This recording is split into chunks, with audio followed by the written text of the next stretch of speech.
आप master stroke देख रहे हैं। एक बार फिर से आप सभी का बहुत बहुत स्वागत है। अब मास्टर स्ट्रोक में कोरोना की बात करनी जरूरी है, जिसे लोग कमजोर समझने की भूल कर रहे हैं, लेकिन ये सही नहीं है क्योंकि कोरोना लगातार बढ़ रहा है। कल देश भर में आपको पता है कोरोना के केसेस भले ही कम दर्ज हुए, लेकिन आज फिर से डेली केसेस में बढ़ोतरी, वो ग्राफ बढ़ता हुआ दिख रहा है। और इसके अलावा कई राज्यों में कोरोना के केसेस बहुत तेजी से बढ़ भी रहे हैं। जैसे कर्नाटक में आज सबसे ज्यादा 40,499 कोरोना केसेस एक दिन में आए हैं। केरल में एक दिन में 34,199 नए केसेस दर्ज हुए हैं।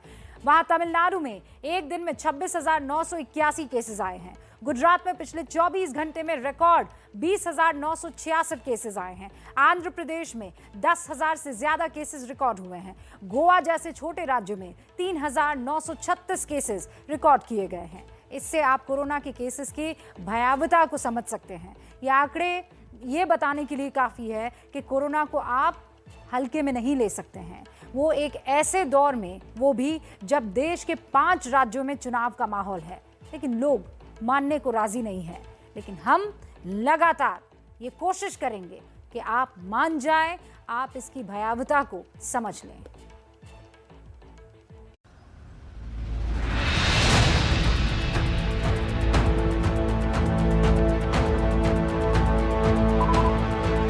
मास्क क्यों नहीं पहने आप?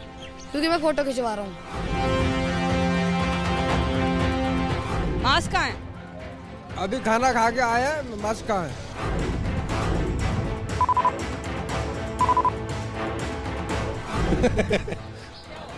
मास्क जेब में है मेरी में, मास्क जेब में है मेरी में।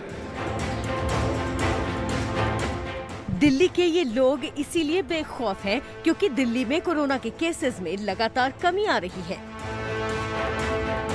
ये दिल्ली में पिछले 3 दिनों के आंकड़े हैं, जो 18,000 से पहले 12,500 हुए और अब 11,600 हैं।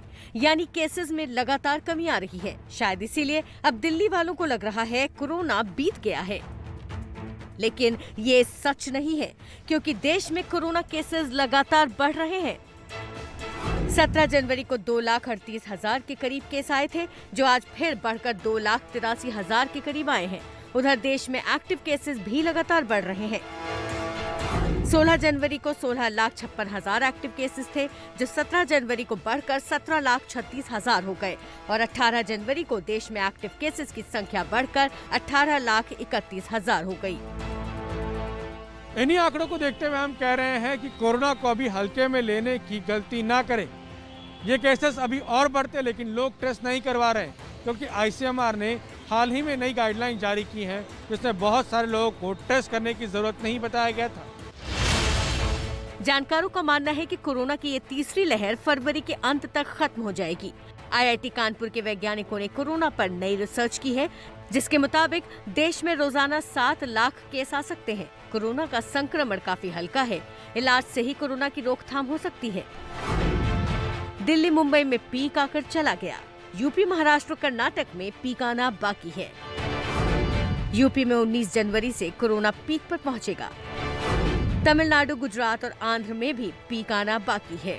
जो मॉडल और जो पैंडेमिक की नेचर होता है कि जितनी तेजी से अगर वो फैल रहा है, तो इसका मतलब बड़ी तेजी से जनसंख्या में इन्फेक्शन हो रहा है।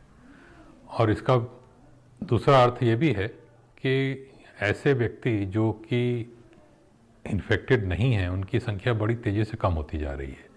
और ये तेज़ी से संख्या कम होकर इतनी छोटी हो जाती है कि उसके बाद संक्रमण को फैलने के लिए लोग ही नहीं मिलते और इसलिए उसकी संख्या बड़ी तेज़ी से फिर गिरती है।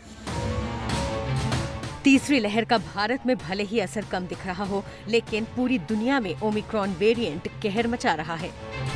पिछले एक हफ्ते में पूरे देश में 2,07,00,000 केस दर्ज किए गए हैं। इसके अलावा पिछले हफ्ते ही दुनिया में 49,650 लोगों की मौत हुई है।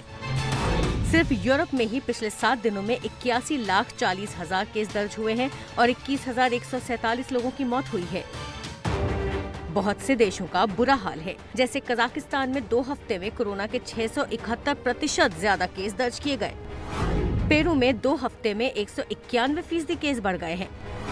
इसी तरह चिली में 135%, इक्वाडोर में 183%, ट्यूनीशिया में 166% और बांग्लादेश में 224% केस ज्यादा बढ़े हैं। कोरोना के इन बढ़े हुए मामलों से विश्व स्वास्थ्य संगठन की चिंता भी बढ़ गई है। In some countries, cases seem to have peaked, which gives hope that the worst of this latest wave is done with, but no country is out of the woods yet. I remain particularly concerned about many countries that have low vaccination rates, as people are many times more at risk of severe illness and death if they're unvaccinated. Corona के प्रभावों पर ILO यानी international labour organisation की एक report आई है जो ये बता रही है कि कोरोना से बेरोजगारी दुनिया में बहुत तेज गति से बढ़ रही है। कैसे? रिपोर्ट ये बताती है कि दुनिया में 2022 में महामारी से पहले की तुलना में 2% कम काम होगा, जो पूरी दुनिया में 5 करोड़ नौकरियों के जाने के बराबर है। महामारी से पहले 18.5 करोड़ बेरोजगार थे, जो अब बढ़कर हो जाएंगे 20 करोड़ 70 लाख। रिपोर्ट के मुताबिक इससे दुनिया में गरीबी और बढ़ेगी, असमानता जो है वो और बढ़ेगी। दुनिया में बहुत से लोगों को नई तरह के काम करने, नए तरीके खोजने पड़ सकते हैं। रिपोर्ट में भारत के बारे में भी चिंताएं जताई गई है। भारत में बेरोजगारी दर 7% बताई जा रही है। सबसे बुरा हाल राजस्थान में है, जहां 27.1% बेरोजगारी है। झारखंड में 17.3%, बिहार में 16%, दिल्ली में 9.8%, पंजाब में 6.8% और यूपी में 4.9% बेरोजगारी इस वक्त है। कुल मिलाकर कोरोना से पहले ही दुनिया का और देश का बहुत नुकसान हो चुका है। इसीलिए हम लगातार ये कह रहे हैं कि कोरोना को हल्के में लेने की गलती ना करें, क्योंकि ये लौटकर हम ही को नुकसान पहुंचाएगा।